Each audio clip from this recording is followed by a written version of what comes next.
ang mga kwento ng pag-ibig, kwento ng buhay at kwento ng pag-asa dito sa Barangay Love Stories. Love Stories.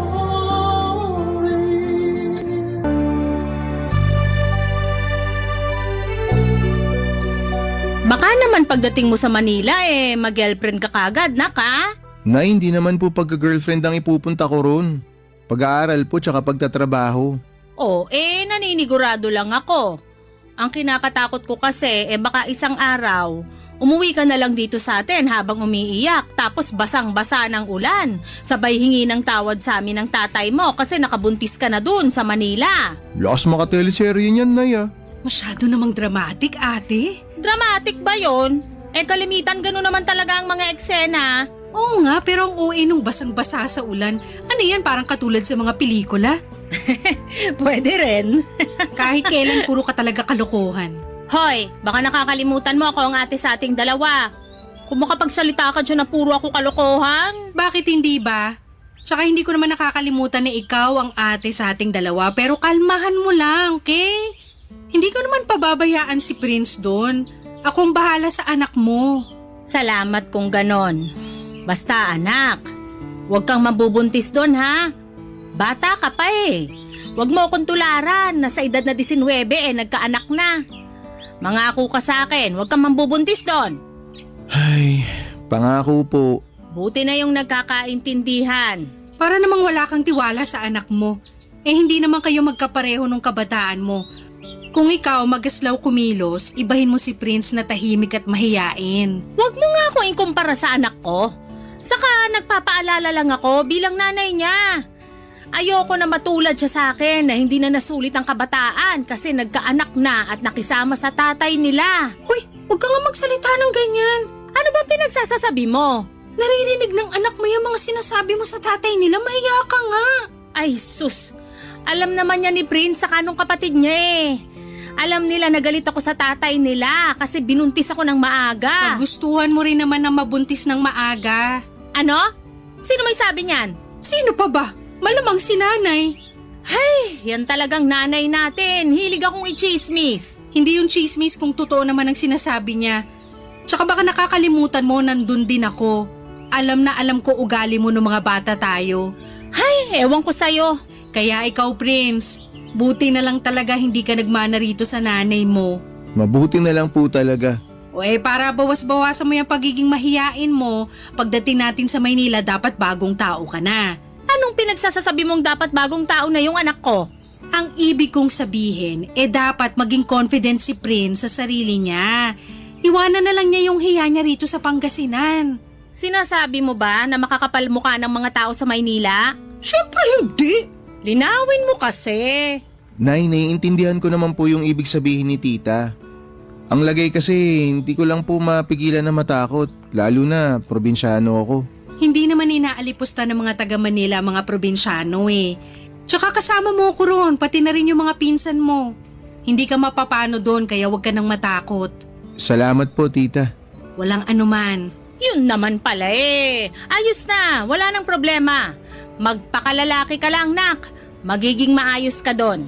Ano ba namang klaseng payo yan, ate? Ano na naman bang mali sa sinabi ko, ha? Para kasing wala ka nang sinabing matino. Ay, nako, lagi-lagi na lang, oo. Kailan kaya ako may masasabing matino? Ay, naku ka rin. Nay, tita, pwede po ba wag na kayo mag-aaway? Hindi naman kami nag-aaway. Ganito lang talaga kami magbanding ng nanay mo. Oo nga.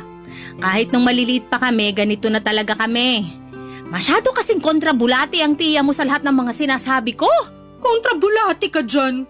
Bakit? Totoo naman Sabihin mong hindi. Hindi naman talaga.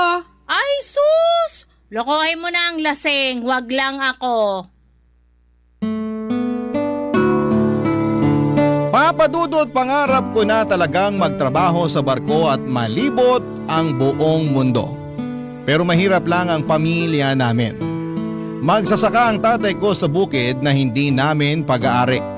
Ang nanay naman ay nagtitinda ng gulay sa tabing kalsada kung saan ay ginawan siya ni tatay ng maliit na kubo para may masilungan siya at mapaglagyan ng mga paninda niya.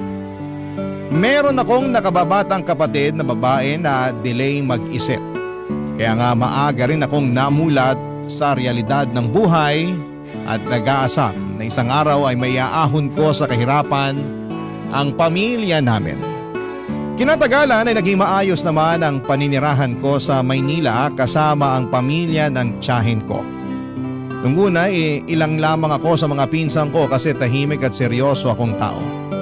At dahil mas bata sila sa akin ay nandun ang kakulitan nila na sa huli ay kinasanayan at kinaaliwang ko na lamang. Naalala ko kasi sa kanilang bunso kong kapatid na nami-miss ko ng panahong yon.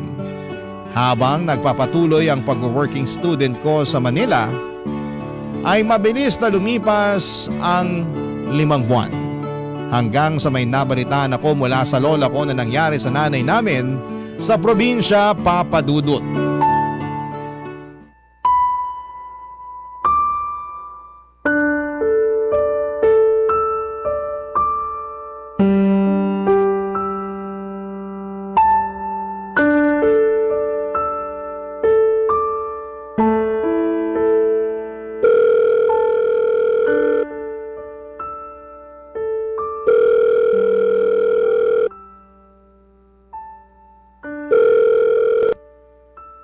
Oh, hello, Nak! Hello, Nay. Kamusta ka dyan sa Maynila? Ayos naman po ako rito. Bakit ka napatawag? Nay, may nabalitaan po kasi ako galing kay Lola. Tungkol po sa inyo. Ha? Pambihira naman si nanay, pati dyan sa Maynila nakakarating ang chismis. At kailan ka pa nahilig sa chismis? Alam niyo naman po na wala akong kahilig-hilig sa chismis, kaya nga po napatawag na ako sa inyo para kumpirmahin kung totoo ba yung nakarating na balita sa akin. Ano ba kasi yon? Dali-dalian mo at busy ako sa pagtitinda dun sa kubo natin. Istorbo ka eh. Dumayo pa pinsan mo rito sa bahay na nakasimangot kasi raw gusto mo akong kausapin. Akala ko naman emergency. Hay, ano na isasabihin mo?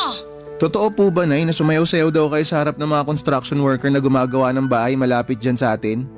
Meron daw kasing kapitbahay na nakakita sa inyo tapos nagsumbong kay Lola. Ang kwento pa ni Lola nung sinipul-sipulan daw kayo ng mga construction worker, mas lalo pa kayong ginanahan magsayaw. Ano kasi, Nak? O ba't ganyan kayo sumagot, Nay? Ibig sabihin totoo nga. Oo, pero... Anong pero? Kayo naman, Nay, hindi na kayo nahiya sa mga ginagawa nyo. Wala namang nakakahiya sa ginawa ko. Sumayaw lang naman ako, di naman ako naghubad. Nakakahiya po na sinisipulan kayo ng mga construction worker tapos sinayawan nyo sila. Imbis na mabastusan kayo, ginanahan pa kayo na magsayaw lalo. Hindi ko naman naririnig yung sipol nila. Ang naririnig ko noon yung malakas na tugtog ng radyo nila. Kaya di ko na napigilang mapagiling. Saka alam mo naman na talentado ako sa pagsasayaw, di ba? Sayang, walang nakamana sa inyong magkakapatid. Palibasa, parehong kaliwa ang mga paa nyo. Nay, pwede ba wag nyo ibahin yung usapan? Hindi ko naman iniiba eh. Magkarugtong pa rin yung pinag-uusapan natin. Ay, ewan ko sa inyo, Nay. Para kayong bata kung umasta. At ikaw, para kang matanda umasta. Biruin mo, tumawag ka lang para sermonan ako? Pambihira. Baka nakakalimutan mo ako pa rin ang nanay sa ating dalawa rito. Anak lang kita, kaya bakit mo ako pinagsasabihan, ha?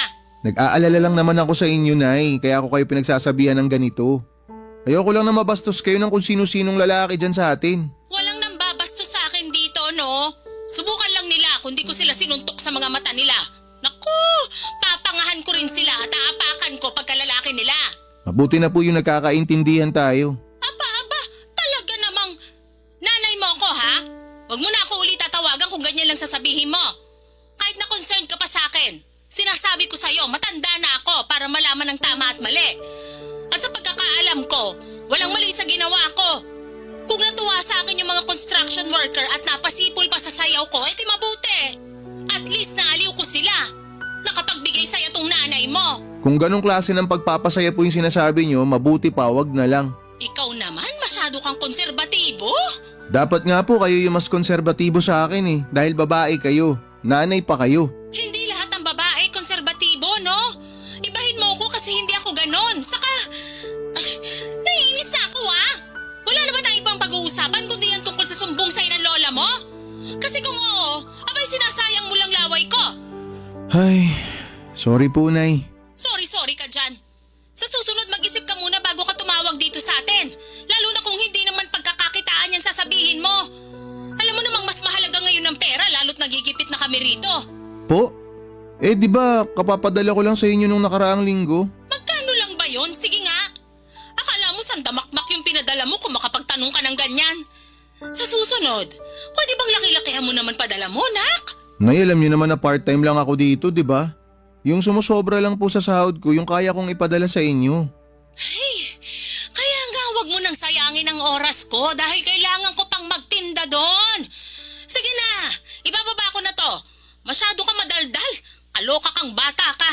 Bye! Papadudot masakit na ang ulo ko bago ko pa lamang kausapin si nanay noon sa cellphone at mas lalo pang nadagdagan ang sakit ng ulo ko matapos ng pag-uusap namin. Na-stress talaga ako sa kanya dahil para siyang bata na nagpapasaway ng mga panahong yon. Napaisip tuloy ako kung sino sa kanila ng bunso kong kapatid ang delay mag-isip. Kaunting background lang sa nanay ko, 19 years old pa lamang siya nang pinanganak ako. Kaya naman 38 years old pa lamang siya ng panahong yon. Base sa mga kwento ni Lola at ng tiyahin ko, noong kabataan daw ng nanay ko ay talagang lapitin na siya ng mga kalalakihan sa barangay namin. Yung ibang araw ay dayo pa. Maganda kasi si nanay kaso'y magaslaw kumilos kaya laging tinatawag na maharot ni Lola. Pero nagbago ang lahat nang nabuntis siya ni tatay at pinagsama sila sa iisang bubong. Bata pa lang ay naririnig ko na ang madalas na pagtatalo ng mga magulang ko. At ang dahilan noon ay ang paninisi ni nanay kay tatay dahil maaga raw siya nitong binuntis. Kaya hindi na niya nasulit ang kanyang pagiging dalaga. Barangay Love Stories. Barangay Love Stories. Papadudot, hindi regular na umuwi sa bahay namin si tatay dahil malayo ang bukid na pinagsasakahan niya. Madalas stay in siya sa maliit na kubo na tinayo niya doon ng 2 o 3 araw. Kaya naman kami lang 3 ni nanay at nakababata kong kapatid na babae ang magkakasama noon sa maliit naming bahay. At nung umalis nga ako, si nanay na lamang at ang kapatid ko ang naiwan. Alam ko naman na walang perpektong pamilya kaya sobra ang lungkot ko sa mga balita na nakarating sa akin tungkol sa pamilya namin.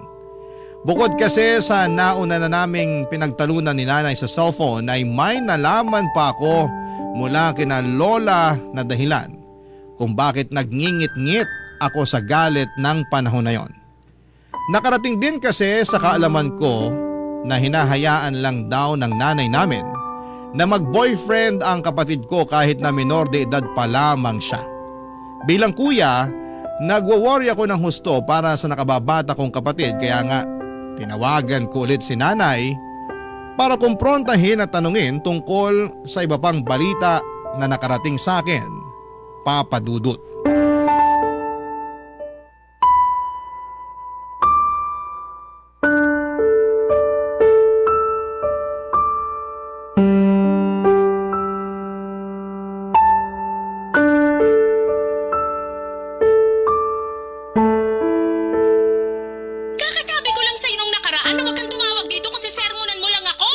Paano hindi ko kayo sisermonan? Hinahayaan nyo lang yung kapatid ko na mag-boyfriend. Sabi ni Lola, kayo pa raw yung promotor na makipagrelasyon na siya. Oh, ano naman? Matanda na rin naman yung kapatid mo, no? Anong matanda na yung sinasabi nyo, Nay? 16 years old pa lang yung kapatid ko. Nung panahon namin, matanda na yung 16 years old. Ah, talaga po? Bakit lagi nyo sinusumbat kay tatay noon na nabuntis niya kayo nung 19 pa lang kayo? Iba naman yun. Saka ayoko pa naman nun talaga magkaanak kaso wala eh. Nabuntis ako nung magaling yung ama. Kaya nga po, wag nyong igaya sa inyo yung kapatid ko. Boyfriend pa lang naman. Hindi pa mabubuntis kapatid mo kaya kumalma ka nga. Masyado kang mainit dyan eh. Pati ako na nanay mo sinisigawan mo. Grabe ka talaga sa akin. Hindi naman po ako magkakaganito kung maayos kayo dyan eh. Naturingan kayong nanay pero mukhang kayo pa yung nagpapahamak sa kapatid ko. Hinay-hinay ka sa pananalita mo ha. Sumusobra ka na. Saka pinagsasasabi mong ipapahamak ko ang kapatid mo tinanong ko siya kung gusto na niya magka-boyfriend. Oo raw kasi sa kanilang magkakaibigan, siya na lang yung walang kapareha. Naiinggit daw siya at pakiramdam niya na pag-iiwanan na siya. Tinanong ko kung may nanliligaw ba sa kanya, kaso wala. Duda rin ako na may magkakagusto sa kapatid mo kasi may pagka-slow yun mag-isip, di ba? Alam mo naman yun. Kaya nga po mas lalong dapat hindi nyo siya nirereto kung kani-kanino eh. Dapat mas pinoprotektahan nyo siya para di siya maabuso. Hindi naman kung sino-sino yung nirereto ko sa kapatid mo, nak. Kakilala natin. Saka suki ko nanay nun sa mga gulay na paninda natin. Lagi pa nga nilang pinapakyaw mga paninda ko kapag may handaan sa bahay nila eh. Wala po akong pakialam, Nay. Tsaka wala po itong kinalaman sa paninda nyo na pinapakyaw nila. Bata pa yung kapatid ko para magkaroon ng boyfriend. Mamaya utuin lang siya nun tapos buntisin siya. Ay, masyado ka namang ano dyan. Hindi nga mabubuntis kapatid mo. Siyempre hindi ko hahayaan. Saka kung mabuntis, sinisigurado ko na pananagutan siya nung anak ng suki natin. Yan talaga katwiran nyo? Na mukha namang pananagutan ng boyfriend sakaling mabuntis yung kapatid ko? Ay, ewan ko na talaga sa inyo, Nay. Mas ewan ko sa'yo, no? Kainis ka. Ngayon na nga lang tumawag tapos nagagalit ka pa sa akin. Paano di ako magagalit kung ano-anong pinag-aagawa nyo dyan? Kung makapagsalita ka, bakit? May iba pa ba akong kasalanan? Yun na nga, buti naramdaman nyo na meron pa. May sinumbong sa akin si Lola. Hinahayaan nyo lang daw na may mag-inuman dyan sa kubo. Oh, may kakilala ko naman yon. Kahit nanay, ang pangit pa rin tingnan nun. Lahat na lang sa'yo pangit tingnan. Ano ba talaga gusto mo mangyari? Dami mong reklamo eh. Di ba talaga kayo naapektuhan? Di nyo nakikita, Nay, na pangit tingnan? Na yung kubo na ginawa ni tatay para sa inyo, ginagawa nyong pwestuhan ng inuman? Wala pa silang mga bahay para dun sila magiinom? Meron. Pero pinakiusapan ako na doon na lang daw sila mag-iinom. Kasi wala yatang bakante sa bahay nila. Sakto, hindi rin naman ako nagtitinda kaya hinayaan ko na lang. Wala naman silang sinira o ninakaw bukod sa wala namang mananakaw dun sa kubo na ginawa ng tatay mo. Nay, bakit grabe naman yung tiwala nyo sa mga kung sino-sino dyan? Pinapapasok nyo pa talaga sa bahay para lang mag-inuman. Bakit naman hindi? Matagal na ako nakatira rito. Baka nakakalimutan mo na dito na ako pinanganak at lumaki sa barangay natin. Kaya halos kilala ko na lahat ng mga tao rito. Yung mga nag-inuman sa kubo natin, mga kumpare namin ng tatay mo dahil inaanak namin yung mga anak nila. Hey, hirap sa'yo, masyado kang mainit agad dyan. Tapos kung ano-ano agad pumapasok sa isip mo. Alam mo, huwag kang masyado nagpapapaniwala sa lola mo sa kung anong chinichismis niya sa'yo kasi yung iba doon, imbento lang niya. Paano hindi ako maniniwala sa kanya, Nay? Maski siya nagagalit na, nag-aalala pa. Huwag mo nga kaming masyadong alalahanin dito. Ayos lang kami, no? At upagin mo dyan yung pag-aaral mo, hindi yung pinoproblema mo pa yung hindi naman talaga problema. Wala ka bang sariling problema dyan? Ay, marami, Nay, sa totoo lang. Oh, yan yung problemahin mo at hindi kami rito. Ay, kainis to. Sinisira araw ko.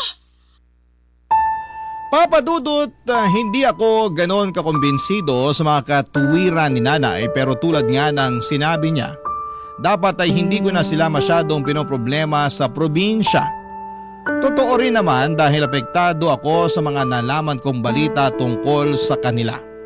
Hindi ako makapag-focus sa pag-aaral at madalas akong balisa at kahit sa trabaho ay lutang ako. Kaya nga sinantabi ko na lamang ang mga alalahanin ko at nagtiwala sa nanay ko na hindi siya gagawa ng dahilan para masira ang pamilya namin.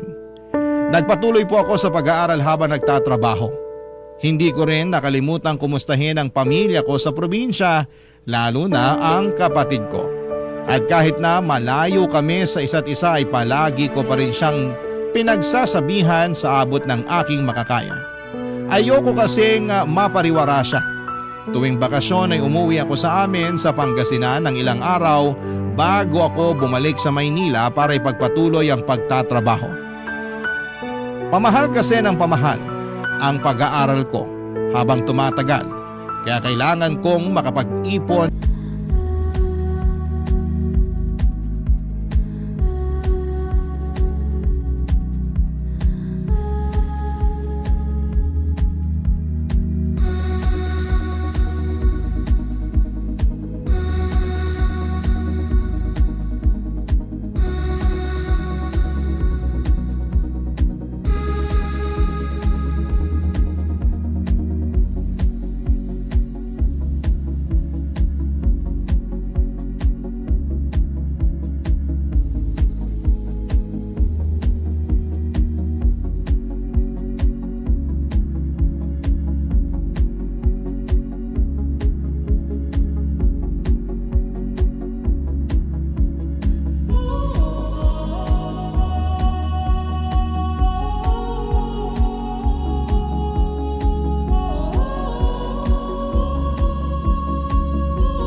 ng pera. Hindi nagtagal ay nakapagtapos ako ng pag-aaral taong 2023. Nagtatrabaho pa rin ako noon at nakatira sa bahay ng tiyahin ko habang naghihintay na makasampa sa barko. Papa Dudut.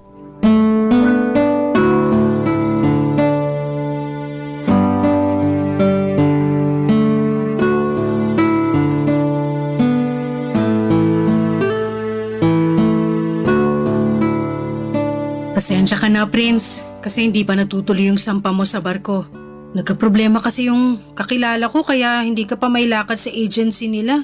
Okay lang po yun, tita. Wala naman po tayong magagawa kung yun po yung nangyari. Oo eh. Biglaan kasing pagkakasakit niya pero nangako naman siya na pag gumaling siya, aasikasuhin daw niya agad yung requirements mo. Yun pa lang po na gusto niya akong tulungan, tita. Malaking bagay na po yun para sa akin. Kaya nagpapasalamat po ako ng marami. Sa ngayon maghintay na lang muna tayo at magdasal na wag masyadong tumagal yung proseso. Yun po yung ginagawa ko kahit na sobra akong pinipressure ni nanay. Bakit? Anong ginawa ng nanay mo? Tawag po siya ng tawag sa akin. Tanong ng tanong kung kailan daw po ako makakasampa. Gusto na raw po niya kasing ipagawa yung bahay namin. Tapos nung binalita ako na wala pa, na kailangan pa maghintay, kung ano-ano pong masasakit na salita yung sinabi sa akin. Aba talaga naman yung nanay mo, Prince! Gusto mo bang tawagan ko yan para pagsabihan? Sumusobra na eh, akala mo kung sino. Wag na po, tita. Mag-aaway lang kayo ni nanay pag nagkataon. Hayaan nyo na. Awayin ko talaga yung nanay mo dahil mali na i-pressure ka niya at pagsalitaan ng masasakit.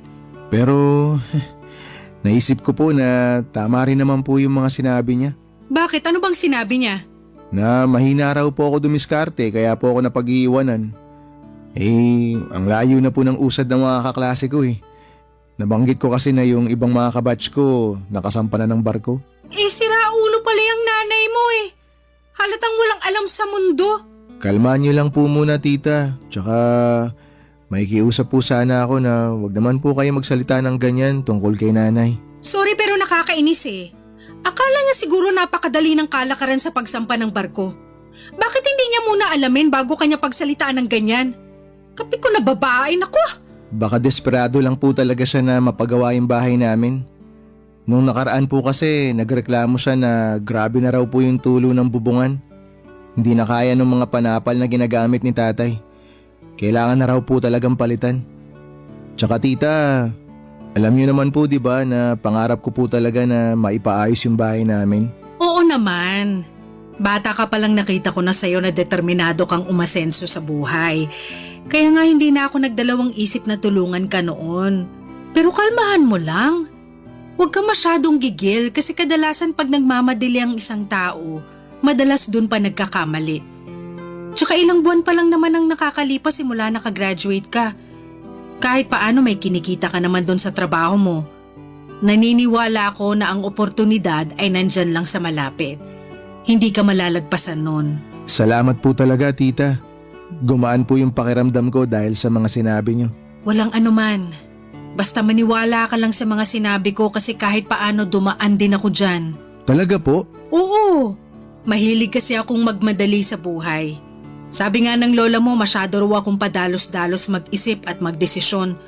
May ilan din kasi akong pagkakamali. Pero buti na lang marunong pa rin akong bumangon at magpatuloy sa buhay. Tapos, unti-unting binago ko yung disposisyon ko. Naghinay-hinay ako. Nakisabay sa agos pansamantala. Kumalma para makapag-isip-isip kung tama ba na gawin ko ang isang bagay o hindi. Masasabi ko naman na nung ginawa ko yun nagtagumpay ako sa buhay. May mga natupad akong pangarap. Aminado po ako na medyo nagmadali nga po ako, tita. Pansin ko nga, sa sobrang pagmamadali mo nakakalimutan mo na mag-relax. Lagi kang abala sa trabaho. Lumalabas ka pa ba para maglibang-libang man lang? Gumala, ganon. Mas gusto ko na lang pong matulog kesa gumala. Gumala ka rin kasi pag nagbarko ka na, mamimiss mo yan. Wala ka bang pupuntahan kasama mga barkada mo? Baka meron, puntahan mo na para kahit paano hindi mo maisip yung paghihintay mo kung kailan ka makakasampa sa barko. Sa bagay, tama po kayo. Tsaka sakto rin po, tita. Meron nga po akong pupuntahan pero pinag-iisipan ko pa. Talaga? Ano yon? Inimbitahan po ako ng kaibigan ko. Bale, dati ko po siyang kaklase. Birthday niya po ngayon, kaya magpapaparty daw po siya. Ano pang hinihintay mo? Pumunta ka na.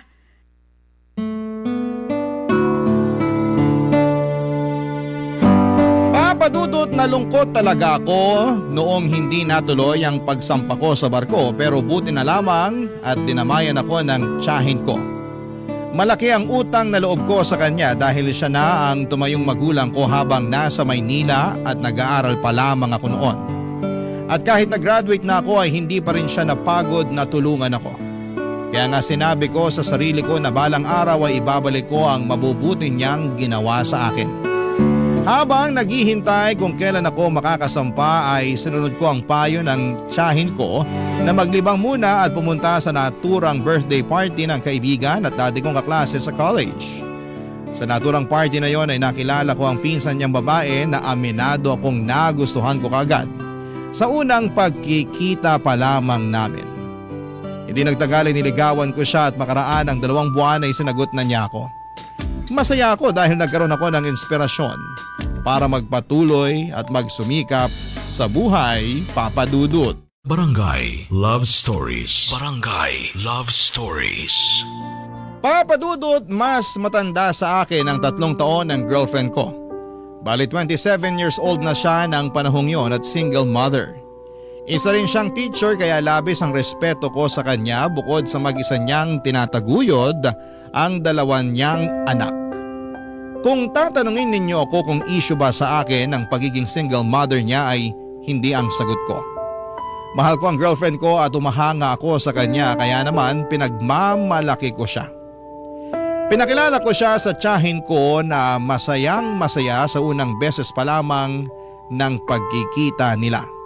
Tapos kinuwento ko na rin siya at ang mga anak niya sa nanay ko na nasa probinsya na nagsasabing excited daw siyang makilala ang girlfriend ko ng personal.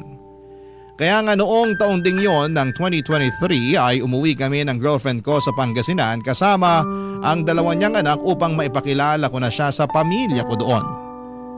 Kaya lang, biglang nag-iba ang ihip ng hangin para sa nanay ko matapos niyang malaman ang pinagdaanan ng girlfriend ko.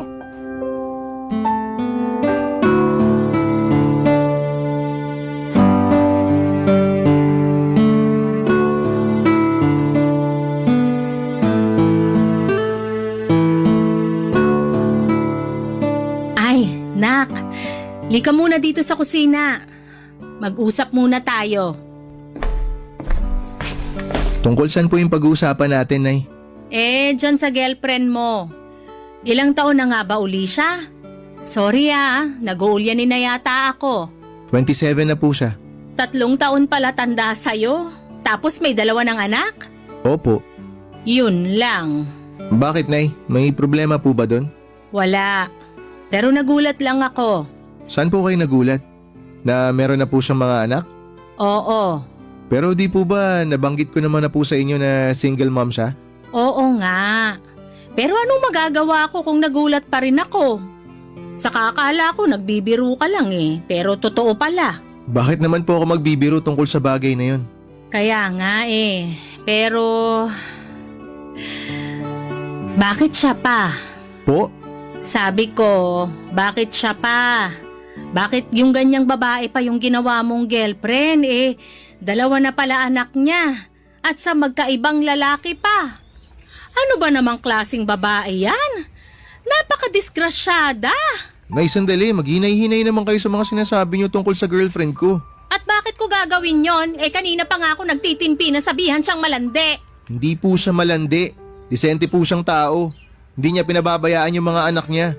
Sa katunayan, teacher nga siya Teacher pala pero disgrasyada. Anong disgrasyada yung pinagsasabi niyo, Nay? Pwede ba tumigil na kayo? Bakit ka ba nagagalit sa akin? Nagsasabi lang naman ako ng totoo. Magkaiba yung pagsasabi ng totoo sa panghuhusga. Paanong hindi huhusgahan? Kahusga-husga naman. Saka di ka na nahiya.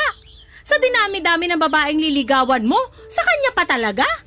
Sana pumili ka man lang nung single, yung walang sabit na mga anak.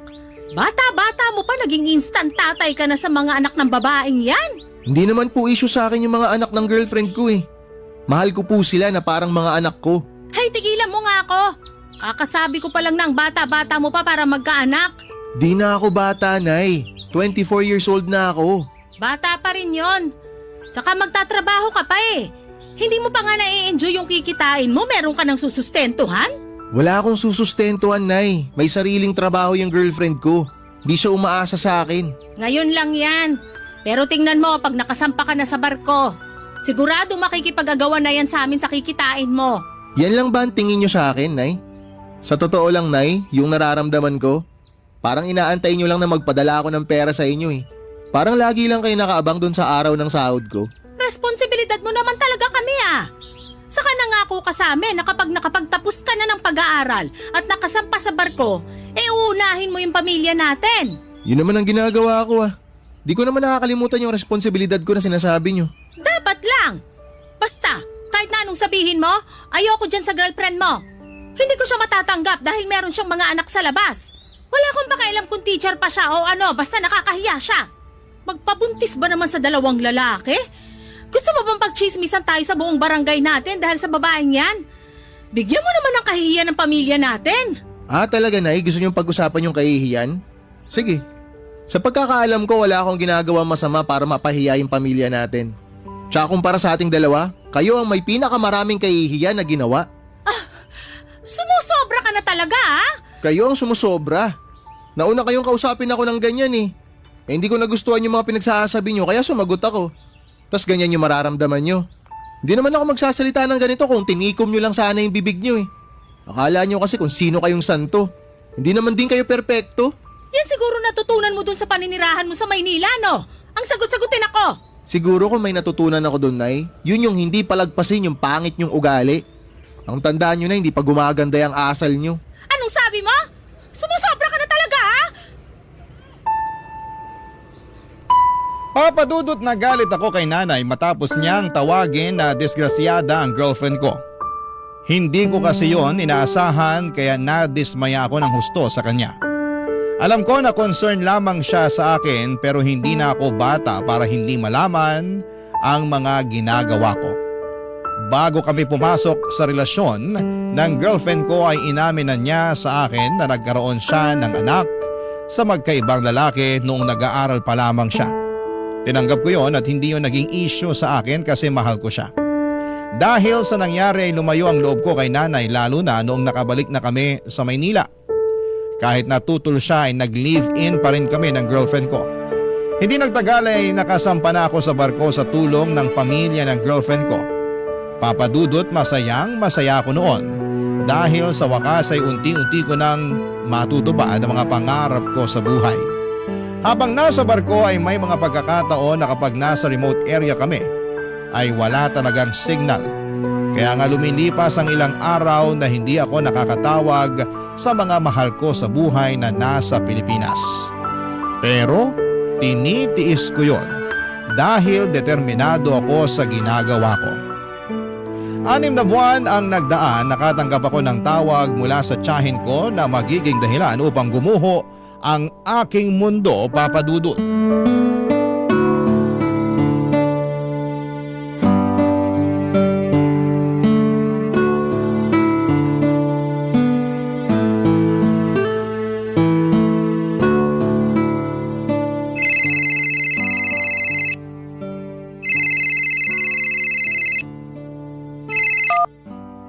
Hello po, tita. Hello, Prince? Naku, buti na kontak na kita. Pasensya na po kayo, hirap kami sa signal nung mga nakaraang araw. May nadaanan po kasi kaming bagyo. Nakadaong kami ngayon, tita, kaya may signal dito. Kaya nga buti na lang sinwerte rin. Nung nakarang araw pa kasi kita gustong makausap. May ibabalita kasi ako. Tungkol saan po, tita?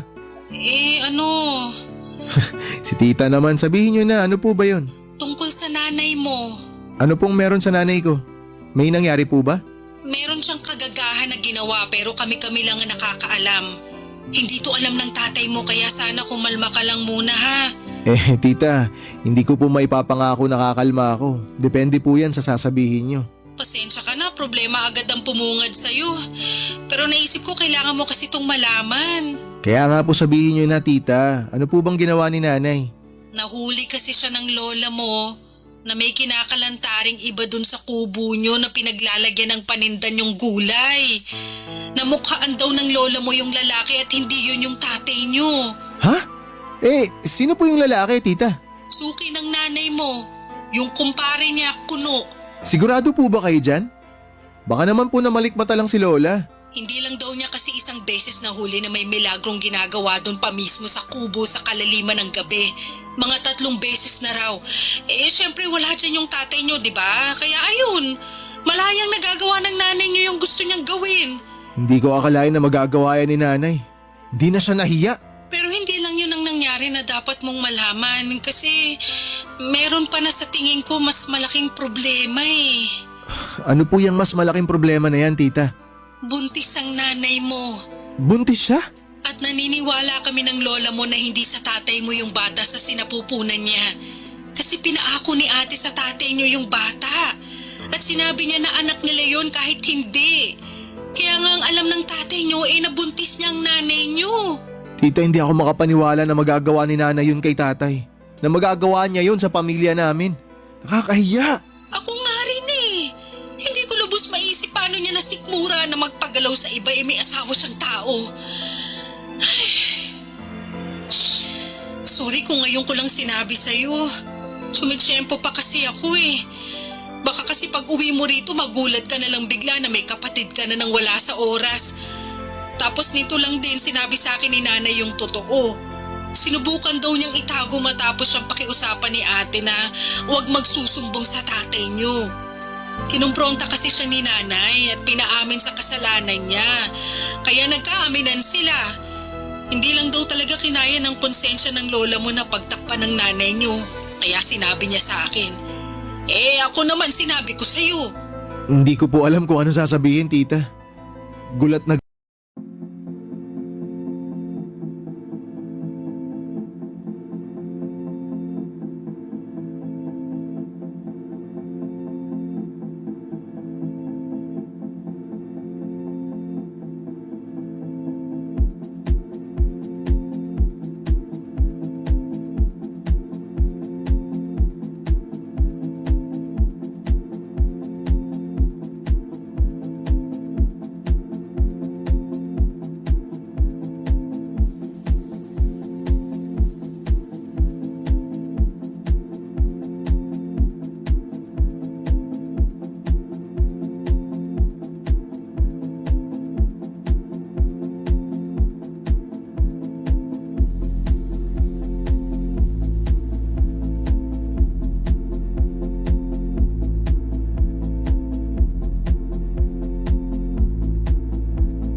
gulat pa rin ako sa binalita niyo eh.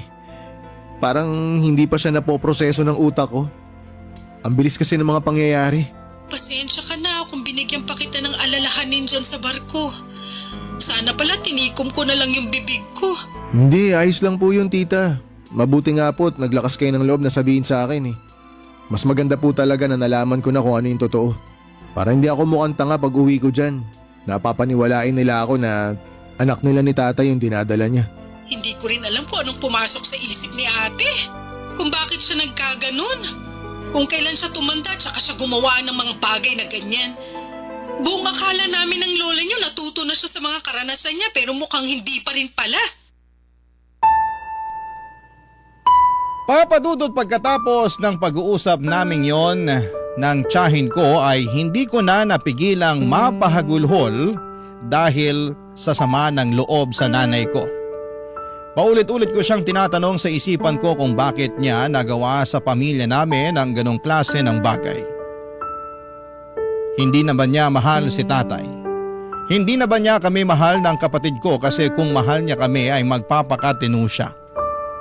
Ang sakit-sakit na malayo ako sa mga mahal ko sa buhay pero kailangan kong magsakripisyo para mabigyan sila ng maayos at maginhawang buhay. Tapos ganong klaseng balita lamang ang malalaman ko. Sa katunayan ay parang nagkatroma na nga ako sa tuwing tatawag ang tiyahin o lola ko sa cellphone dahil ang nasa isipan ko ay baka may kung ano na namang pangit na balita ang sasabihin nila sa akin. At hindi nga ako nagkamali dahil 2 buwan ang nagdaan ay nalaman ko na lamang na nakunan si nanay at namatay ang baby sa kanyang sinapupunan. Ayon sa tiyahin ko ay naging sensitibo raw ang pagbubuntis niya at dinugo siya ng husto. Kaya nung araw na yon ay nawala rin sa kanya ang anak niya sa ibang lalaki. Alam ko na masakit yon para kay nanay pero noong nalaman kong labis na nagluluksa si tatay sa pagkawala ng anak na hindi naman sa kanya galing ay bigla na lamang akong kinain ng matinding konsensya. Hanggang ngayon, iniisip ko pa rin kung isusumbong ko sa tatay namin ang kataksilan ng aming nanay. Maraming salamat po Papa Dudut sakaling mapili po ninyong i-area ang storya ng buhay ko at sana'y mapayuhan po ako ng mga kapuso natin kung dapat ko pa bang sabihin sa tatay ko ang nalalaman ko. Noong nakaraang umuwi kasi ako sa Pangasinan ay kitang-kita ko na nagluluksa pa rin ang tatay ko sa anak ni nanay sa ibang lalaki kahit na ilang buwan na ang nagdaan. Pagkatapos noon ay lalong lumalim ang galit ko sa nanay ko dahil sa kasalanan na ginawa niya sa amin. Hanggang dito na lamang po ang sulat ko and more power and God bless sa inyong istasyon. Ang inyong forever kapuso at kabarangay, Prince. Barangay Love Stories. Barangay Love Stories. Anong say mo sa Barangay Love Stories na ito? Pagkwentuhan natin sa comment section yan. Nagustuhan ng iyong napakinggan? Ituloy yan via live stream sa www.gmanetwork.com/radio.